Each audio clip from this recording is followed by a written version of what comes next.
V T Balram, ഇപ്പോൾ നിങ്ങളെ സംബന്ധിച്ച് ഈ ഉപതെരഞ്ഞെടുപ്പ് ഫലം നിങ്ങൾക്ക് വലിയ അഭിമാനത്തിന് വക നൽകുന്നതാണെന്നതിൽ സംശയമില്ല. കാരണം വയനാട്ടിലാണെങ്കിൽ പ്രതീക്ഷിച്ചത് 4 ലക്ഷത്തിലേറെ എന്നതാണ് പോളിംഗ് കഴിഞ്ഞതിന് ശേഷം നിങ്ങൾ പറഞ്ഞ. അതിനു മുൻപ് 5ഉം 6ഉം ഒക്കെ കേട്ടിരുന്നു. പിന്നീട് പോളിംഗ് ശതമാനം ഇടിഞ്ഞു എന്നൊക്കെയുള്ള കണക്കുകൾ വന്നു കഴിഞ്ഞ് പിന്നീട് 4 ലക്ഷത്തിന് മുകളിൽ എന്ന തരത്തിലാണ് ആ കണക്കുകൾ വന്നത്. ഇപ്പോൾ അത് ആ തരത്തിലേക്ക് തന്നെ പ്രിയങ്ക ഗാന്ധിയുടെ ഭൂരിപക്ഷം എത്തി നിൽക്കുകയാണ്. മറ്റൊന്ന്, ഏറ്റവും കൂടുതൽ നിങ്ങൾക്ക് ഇപ്പോൾ സന്തോഷിക്കാൻ കഴിയുന്നത് പാലക്കാട്ടെ വിജയത്തിലാണ്. റെക്കോർഡ് ഭൂരിപക്ഷത്തിൽ രാഹുൽ മാങ്കൂട്ടത്തിൽ വിജയിക്കുന്നു. ഈ വോട്ടെണ്ണൽ തുടങ്ങി കുറച്ച് കഴിയുമ്പോൾ തന്നെ താങ്കളുടെ ഒരു ഫേസ്ബുക്ക് പോസ്റ്റൊക്കെ വരികയും ചെയ്തിരുന്നു. എന്നാൽ ചേലക്കരയിലാകട്ടെ വിജയത്തിലേക്ക് പോകാൻ കഴിഞ്ഞില്ല. അവിടെയാണ് ഒരു ഭരണവിരുദ്ധ വികാരമില്ല എന്നതിൻ്റെ തെളിവായി ഇപ്പോൾ LDF അതിനെ ചൂണ്ടിക്കാട്ടുന്നത്, CPIM അതിനെ ചൂണ്ടിക്കാട്ടുന്നത്. പക്ഷേ അവിടെയും വോട്ട് കൂട്ടാൻ നിങ്ങൾക്ക് കഴിഞ്ഞിട്ടുണ്ട് എന്ന തരത്തിൽ അവിടെയും നിങ്ങൾക്ക് സന്തോഷിക്കാൻ ഒരല്പം വകയുണ്ട്. പക്ഷേ ഇവിടെ ഇപ്പോൾ ഈ പാലക്കാട്ടെ വിജയത്തെക്കുറിച്ച് ഇന്ന് സ്ഥാനാർത്ഥി പറയുന്നത്, CPIM സംസ്ഥാന സെക്രട്ടറി പറയുന്നതൊക്കെ ഒരു മഴവിൽ സഖ്യത്തെക്കുറിച്ചാണ്. വർഗീയ ശക്തികളുമായി ചേർന്ന് നേടിയ ഒരു വിജയം. അത് ഏത് തരത്തിലേക്ക് ഇങ്ങനെ നിലനിർത്തി പോകാൻ കഴിയും? ഒരു ഡീലിനെ കുറിച്ച് പറയുകയാണ് CPIM. ഇതിൽ ഈ ഡീൽ എന്നുള്ള വാക്ക് നമ്മൾ ഇതിനു മുൻപ് CPIM BJP ഡീലെന്ന് കേട്ടിട്ടുണ്ട്, കോൺഗ്രസ് BJP ഡീലെന്ന് കേട്ടിട്ടുണ്ട്. ഇന്നിപ്പോൾ തെരഞ്ഞെടുപ്പ് ഫലം വന്നപ്പോൾ വീണ്ടും നമ്മളത് കേൾക്കുന്നത് സ്ഥാനാർത്ഥിയുടെ ഡോക്ടർ P. സരിൻ്റെ വായിൽ നിന്ന് വീണ്ടും നമ്മളത് കേൾക്കുകയാണ്. BJPയുമായി ചേർന്നുള്ള കോൺഗ്രസ് ഡീൽ. അതായത് തൃശ്ശൂരിൽ ഇന്ന് അദ്ദേഹം പറഞ്ഞത് അതാണ്. തൃശ്ശൂരിൽ സീറ്റ് കൊടുത്തു, പകരം പാലക്കാട്ട് എന്ന തരത്തിലേക്ക്. അപ്പോൾ ഇങ്ങനെ നേടിയ ഒരു വിജയം എന്ന തരത്തിലേക്കാണ് അതിനെ കാണുന്നത്. അതിനുള്ള മറുപടി എന്താണ്?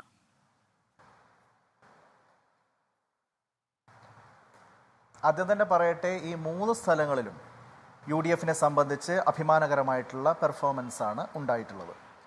അതിൽ വയനാട്ടിൽ നിങ്ങൾ പറഞ്ഞതുപോലെ 4 ലക്ഷത്തിലേറെ വോട്ടിൻ്റെ ഭൂരിപക്ഷത്തിനുള്ള ഒരു വിജയം എന്ന് പറയുന്നത്, അത് ഇന്നത്തെ സാഹചര്യത്തിൽ, പോളിംഗ് ഇത്രയും കുറഞ്ഞ സാഹചര്യത്തിൽ ഗംഭീരമായിട്ടുള്ളൊരു വിജയമാണ്. പാർലമെൻ്ററി രാഷ്ട്രീയ രംഗത്തേക്ക് ഇത്ര അഭിമാനകരമായ രീതിയിലുള്ള ഒരു വിജയത്തോടു കൂടി കടന്നു വരുന്ന ശ്രീമതി പ്രിയങ്ക ഗാന്ധിയെ ഞാൻ ആദ്യം തന്നെ അക്കാര്യത്തിൽ അഭിനന്ദിക്കാൻ ആഗ്രഹിക്കുകയാണ്. ഒരുപക്ഷെ ഒരു 20 വർഷം മുമ്പെങ്കിലും ഒരുപക്ഷെ അവർക്ക് പാർലമെൻറ്റ് തെരഞ്ഞെടുപ്പിലൊക്കെ മത്സരിക്കാൻ കഴിയുമായിരുന്നു. ആ നിലയിൽ രാജ്യം അന്നു തൊട്ട് ചർച്ച ചെയ്യപ്പെടുന്ന ഒരു പേരാണ്. പക്ഷേ അവർ അവരുടെ സമയത്തിന് വേണ്ടി വെയിറ്റ് ചെയ്തു. ഈ ഒരു പ്രത്യേക കാലഘട്ടത്തിൽ അവർ ഇന്ത്യൻ പാർലമെൻറ്റിൽ ഉണ്ടാവണമെന്ന് പാർട്ടി തീരുമാനിച്ചപ്പോൾ ആ തീരുമാനത്തിൻ്റെ ഭാഗമായി മത്സരിക്കാൻ തയ്യാറായി. നല്ല രീതിയിലുള്ളൊരു വിജയം ഇന്ന് രാജ്യത്തുടനീളം ഉണ്ടാകുന്ന തെരഞ്ഞെടുപ്പുകളിൽ വെച്ച് ഏറ്റവും തിളക്കമാർന്ന ഒരു വിജയം നേടാൻ ശ്രീമതി പ്രിയങ്ക ഗാന്ധിക്ക് കഴിഞ്ഞു എന്നുള്ളത് തീർച്ചയായും ഞങ്ങൾക്ക് എല്ലാവർക്കും മാത്രമല്ല, മുഴുവൻ മതേതര മനസ്സുള്ള ആളുകൾക്കും BJP വിരുദ്ധ ചേരിയിൽ നിൽക്കുന്ന മുഴുവൻ ആളുകൾക്കും അഭിമാനിക്കാൻ കഴിയുന്ന കാര്യമാണ്, സന്തോഷിക്കാൻ കഴിയുന്നൊരു കാര്യമാണ്. ഞാൻ ഒരിക്കൽ കൂടി അവരെ അഭിനന്ദിക്കാൻ ആഗ്രഹിക്കുകയാണ്. പാലക്കാട്ട് നിങ്ങൾ പറഞ്ഞ പോലെ ഒരു അഭിമാന പോരാട്ടമായിരുന്നു. പാലക്കാടിൻ്റെ ജനവിധി അസന്നിഗ്ധമായി അവിടുത്തെ ജനങ്ങൾ പ്രഖ്യാപിച്ചിരിക്കുകയാണ്. BJPയെ നേർക്കുനേറുള്ള ഒരു പോരാട്ടത്തിൽ പരാജയപ്പെടുത്താൻ കഴിയുന്നത് ആർക്ക് കേരളത്തിൽ എന്ന ചോദ്യത്തിനുള്ള കൃത്യമായിട്ടുള്ള ഉത്തരം കോൺഗ്രസും UDFുമാണ്. BJP വലിയ രീതിയിൽ വിജയപ്രതീക്ഷ വെച്ചുകൊണ്ടിരുന്ന ഒരു മണ്ഡലത്തിൽ അവരുടെ അടിത്തറ ഇളക്കുന്ന തരത്തിലുള്ള ഒരു ഗംഭീരമായിട്ടുള്ള വിജയം UDFന് ശ്രീ രാഹുൽ മാങ്കൂട്ടത്തിലൂടെ നേടാൻ സാധിച്ചു. ആ മണ്ഡലത്തിൻ്റെ ചരിത്രത്തിൽ ഇന്നേ വരെ ഉണ്ടായിട്ടുള്ളതിൽ വെച്ച് ഏറ്റവും വലിയ ഒരു ഭൂരിപക്ഷത്തിനാണ് ഇത്തവണ വിജയം നേടാൻ സാധിച്ചത്.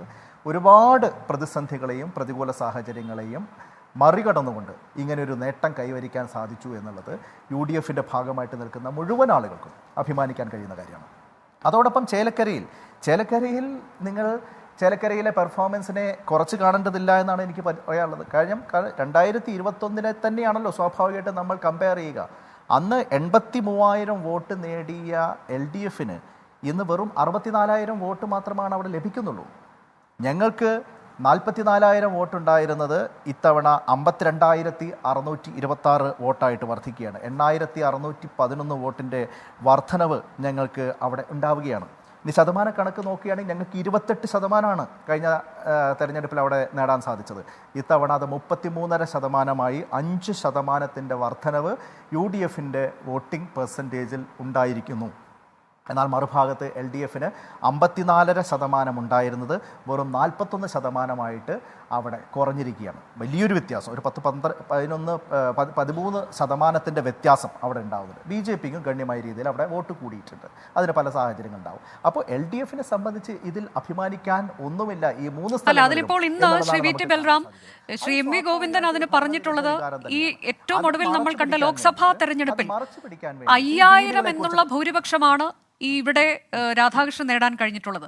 അതുമായി താരതമ്യം ചെയ്യുമ്പോൾ 12,000 എന്നുള്ളത് വലിയൊരു കണക്കാണല്ലോ. അല്ല, ലോക്സഭാ തെരഞ്ഞെടുപ്പ് സ്വാഭാവികമായിട്ടും ഞങ്ങൾക്ക് ദേശീയ തലത്തിൽ തന്നെ കേരളത്തിൽ മുഴുവൻ ആഞ്ഞടിച്ച ഒരു UDF അനുകൂല തരംഗത്തിൻ്റെ ഒരു ആനുകൂല്യം ഉണ്ടായിരുന്നു. അവിടെ തോറ്റുപോയി എന്ന് മാത്രമേ ഉള്ളൂ. പക്ഷേ അവിടെയും അടക്കം ഈ തെരഞ്ഞെടുപ്പിൽ, ലോക്സഭാ തെരഞ്ഞെടുപ്പിൽ കോൺഗ്രസിന് നല്ല രീതിയിൽ മുന്നേറാൻ സാധിച്ചു, UDFന് നല്ല രീതിയിൽ കേരളത്തിലുടനീളം തന്നെ മുന്നേറാൻ സാധിച്ചു. ഒരു കണക്ക് നോക്കുമ്പോൾ ലോക്സഭാ തെരഞ്ഞെടുപ്പിൽ BJPക്കും കേരളത്തിലുടനീളം വലിയ രീതിയിൽ മുന്നേറ്റം ഉണ്ടാക്കാൻ സാധിച്ചിട്ടുണ്ട്. അത് അതിൻ്റെ ഒരു പാറ്റേൺ ആണ്. നിയമസഭാ തെരഞ്ഞെടുപ്പുകൾ വെച്ച് തന്നെയാണ് നമ്മൾ കമ്പയർ ചെയ്യേണ്ടത്. അപ്പോൾ ആ നിലയിൽ നമ്മൾ നോക്കുമ്പോൾ ഞാൻ നേരത്തെ പറഞ്ഞ പോലെ 28.5% ഉണ്ടായിരുന്ന ഞങ്ങളുടെ വോട്ട് പെർസെൻറ്റേജ് 33.5%, 5% വർദ്ധിക്കുന്നു. എന്നാൽ CPMന് ഏതാണ്ട് 13% ഇടിവ് അവിടെ സംഭവിക്കുന്നു. അപ്പോൾ ഇതൊരു ഭരണവിരുദ്ധ വികാരമാണ്. ഞാൻ അതിൻ്റെ അടുത്ത ഘട്ടത്തിലേക്ക് കടക്കുകയാണ്. അപ്പോൾ ഇതിനെ മറച്ചു പിടിക്കാൻ വേണ്ടിയിട്ടാണ് ഇപ്പോൾ പാലക്കാട് പരാജയപ്പെട്ട LDF സ്ഥാനാർത്ഥി അടക്കമുള്ള ആളുകൾ പറഞ്ഞു എന്ന് നിങ്ങൾ പറയുന്ന ഈ ഡീലിനെ കുറിച്ചുള്ള ആക്ഷേപം ഉണ്ടായിരുന്നു. നിങ്ങൾ ഇതുവരെ പറഞ്ഞുകൊണ്ടിരുന്ന കാര്യം എന്താ? ഈ പറഞ്ഞ LDFകാർ ഇത്രയും ദിവസം ഈ റിസൾട്ട് പുറത്തു വരുന്നതിനെക്കുറിച്ചും അതിന് മുമ്പ് ഡീലിനെ കുറിച്ച് പറഞ്ഞിരുന്നു. പക്ഷെ അന്ന് പറഞ്ഞിരുന്ന ഡീലല്ല ഇപ്പം ഒരു റിസൾട്ടിന് ശേഷം പറയുന്നത്. അന്ന് പറഞ്ഞിരുന്നത് എന്താ? വടകരയിൽ ഷാഫി പറമ്പിലിനെ വിജയിപ്പിക്കാൻ വേണ്ടി BJP സഹായിച്ചിട്ടുണ്ട്.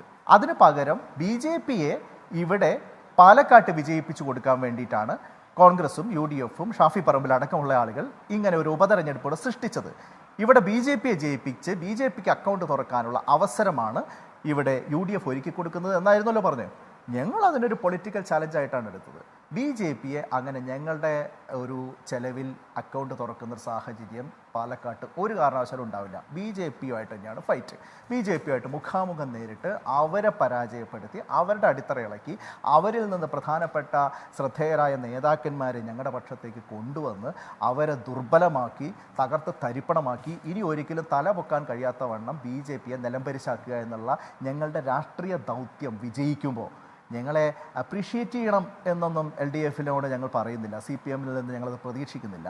പക്ഷെ വീണ്ടും ഈ വില കുറഞ്ഞ ആരോപണങ്ങളും ആ നിലയിലുള്ള ക്യാപ്സ്യൂളുകളുമായിട്ട് ഇറങ്ങി സ്വയം പരിഹാസ്യരാവാതിരിക്കാനുള്ള മിനിമം വിവേകമെങ്കിലും അവർ കാണിക്കണം എന്നുള്ളതാണ് അവിടെ പറയാനുള്ളത്. അതെ, അതിൽ ഒരു കാര്യം കൂടിയുണ്ട്. എനിക്കൊരു ഇടവേള എടുക്കേണ്ടത് ശ്രീ VT ബൽറാം. അതായത് ഒരു മഴവിൽ സഖ്യത്തെക്കുറിച്ച് ഇന്നിപ്പോൾ MV ഗോവിന്ദനും പറയുന്നുണ്ടായിരുന്നു, കൂടാതെ ഡോക്ടർ P സരിനും പറയുന്നുണ്ടായിരുന്നു. അതായത് SDPI പലയിടത്തും ഈ രാഹുൽ മാങ്കൂട്ടത്തിലിന്റെ വിജയം പ്രഖ്യാപിച്ചതിന് ശേഷം പലയിടത്തും വിജയാഹ്ലാദ പ്രകടനം നടത്തുന്നത് ആരാണ് എന്നത് നമ്മൾ കണ്ടതാണ്. SDPIയുടെ ആഹ്ലാദ പ്രകടനങ്ങൾ പലയിടത്തും കണ്ടിരുന്നു. SDPI ജമാഅത്തെ ഇസ്ലാമി കൂട്ടുകെട്ട്, ഇതാണ് ഈ മഴവിൽ സഖ്യം എന്ന തരത്തിലേക്ക് പറയുന്നത്. അങ്ങനെ വാങ്ങിയ വിജയം, അതിനെ ഏത് തരത്തിലേക്കാണ് ഒരു പോസിറ്റീവായി കാണാൻ കഴിയുക എന്ന ചോദ്യമാണ് നിലവിൽ CPI ഉയർത്തിയിട്ടുള്ളത്.